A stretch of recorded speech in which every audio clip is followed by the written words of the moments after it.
Hello students, नमस्कार। Class 7 की science के इस वीडियो लेक्चर में आज से हम चैप्टर फर्स्ट को ही आगे कंटिन्यू करेंगे। और आज का मैं टॉपिक उसी ही एक्टिविटी को ले रहा हूँ जो कि मैंने आपको लास्ट वीडियो में समझाई है। मेरा एक्चुअली बच्चों के पास बच्चों का कमेंट आया था मेरे पास कि सर वो एक्टिविटी हमें समझ में नहीं आई है, आप एक बार उससे वापस डिटेल्स में समझाइए। तो मैं आपको ये टेस्ट बता रहा हूँ कैसे करना है, किस किस चीज़ों का आप इसमें यूज़ कर सकते हो। हाँ, देखिएगा, ये टेस्ट हम क्यों कर रहे हैं। हमें यह जानना है कि क्या पौधे प्रकाश संश्लेषण के द्वारा अपना भोजन बनाते हैं। तो देखिए, ये जानने के लिए सबसे पहले आपको प्रकाश संश्लेषण के बारे में समझना पड़ेगा कि प्रकाश संश्लेषण क्या होता है। पौधे कार्बन डाइऑक्साइड, जल, खनिज और सूर्य की रोशनी की मदद से कार्बोहाइड्रेट बनाते हैं और ये कार्बोहाइड्रेट स्टार्च के रूप में बनता है। ठीक है, एक पदार्थ बनता है स्टार्च, जो कि वाइट पाउडर की फॉर्म का होता है। स्टार्च के रूप में ये पदार्थ बनता है। अब मैं आपको एक बात बता दूं कि स्टार्च बनाने के लिए हमको सोलर एनर्जी की आवश्यकता पड़ेगी। ठीक है, सोलर एनर्जी की आवश्यकता पड़ती ही है अगर आपको स्टार्च बनाना है। तो इसका मतलब ये हुआ कि अगर आपने पौधे की पत्तियों में ये प्रूफ कर दिया कि हाँ इसके अंदर स्टार्च बना है, यानी आपने पौधे की पत्तियों में स्टार्च की उपस्थिति को प्रूफ कर दिया, इसका मतलब आपका एक्सपेरिमेंट सक्सेसफुल हो गया। तो देखो हम कैसे करेंगे। सबसे पहले आप 2 पौधे लीजिएगा, आप 2 गमले लीजिए। ठीक है, एक ही जैसे पौधे ले लेना दोनों में, ताकि आपको किसी प्रकार का कोई कन्फ्यूज़न ना हो। एक पौधे को आप अंधेरे कमरे में रख दीजिए 72 आवर्स के लिए। ठीक है, 72 घंटों के लिए। और एक पौधे को आप कड़ी धूप में रख दीजिएगा। 72 घंटों बाद जब आप दोनों को उठाकर देखेंगे तो एक पौधा जिसको आपने अंधेरे कमरे में रखा था उसकी एक पत्ती को आप ले लीजिएगा, दूसरा पौधा जिसको उजाले में रखा था उसकी एक पत्ती को आप ले लीजिएगा। ठीक है, इन दोनों पत्तियों को आप एथिल एल्कोहल, एक सॉल्यूशन होता है जिसका नाम है एथिल एल्कोहल। ठीक है, देखो मैं यहाँ पर एथिल एल्कोहल का यूज़ क्यों कर रहा हूँ, क्योंकि मान लीजिए अगर आपने इन दोनों पत्तियों को अगर उबाला, पानी में उबाला यदि आपने इनको, तो इनका ग्रीन कलर का जो पिगमेंट था, क्लोरोफिल था, वो ख़त्म हो जाएगा और पत्तियां जो हैं वो दोनों पत्तियां ब्राउन कलर की नज़र आने लगेगी। तो आपको ऐसा नहीं करना है, आपको एथिल एल्कोहल का यूज़ कर लेना है। जब आप इन दोनों पत्तियों को अलग अलग पात्र में एथिल एल्कोहल में डुबोएंगे तो आपको इसको डुबो कर रखना है कम से कम 1 मिनट के लिए। ठीक है, 1 मिनट के लिए या आप ज़्यादा से ज़्यादा 10 सेकंड के लिए भी यदि आप इसको डुबो कर रखते हैं तो भी आपका काम हो जाएगा, कोई बड़ी बात नहीं। ठीक है, डुबोने के बाद में इनको फिर वापस से निकाल लो। इनको फिर आप टिश्यू पेपर की मदद से, जो फिल्टर पेपर होता है उसकी मदद से आप इसको साफ कर लीजिएगा। अब आपको क्या करना है, अब आपको इन दोनों पत्तियों पर आयोडीन की कुछ बूंदें डालनी हैं। जब आप इन दोनों पत्तियों पर आयोडीन की बूंदें डालेंगे तो वो पत्ती जो कि धूप में रखी हुई थी, उस पत्ती पर आयोडीन की बूंदें डालते ही काले और नीले रंग के धब्बे बन जाएंगे। वो धब्बे बता रहे हैं कि उसमें स्टार्च है, जबकि वह पत्ती जिसको आपने अंधेरे में रखा था वहाँ पर काले और नीले रंग के धब्बे नहीं बनेंगे, इसका मतलब वहाँ पर स्टार्च नहीं है।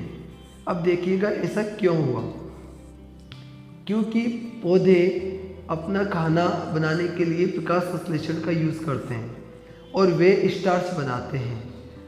तो जब आपने पौधे को उजाले में रखा तो जिस प्रकार से पौधे अपना भोजन बनाते हैं ठीक उसी प्रकार से वह भोजन बना रहे थे, यानी उसमें स्टार्च बन रहा था।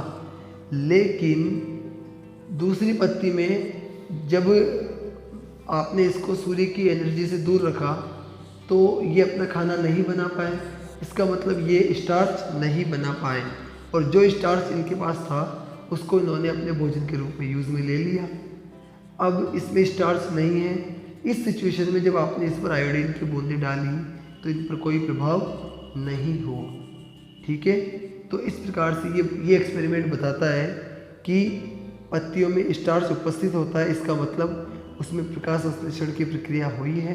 और यदि पत्तियों में स्टार्च उपस्थित नहीं है, इसका मतलब उसमें प्रकाश संश्लेषण की अभिक्रिया नहीं हुई है।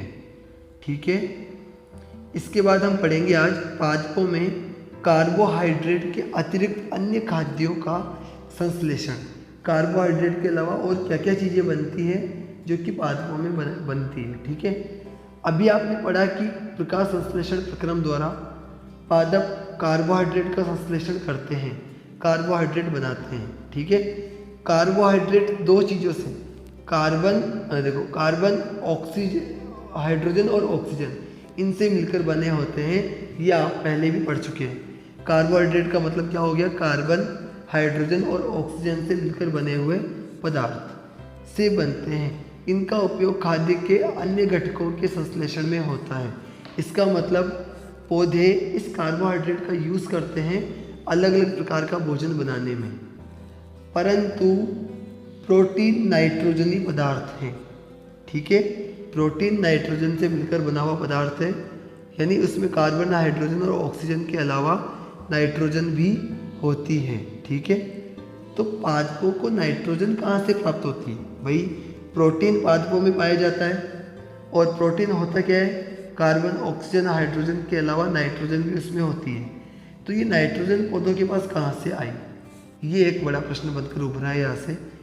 याद कीजिए, वायु में नाइट्रोजन गैसीय अवस्था में प्रचुर मात्रा में पाई जाती है, परंतु पादप इसका अवशोषण गैसीय रूप में नहीं कर सकते। मिट्टी में कुछ विशेष जीवाणु होते हैं जो गैसीय नाइट्रोजन वाले जो पदार्थ है उनके अंदर क्या कर देते हैं? ये उसको परिवर्तित कर देते हैं।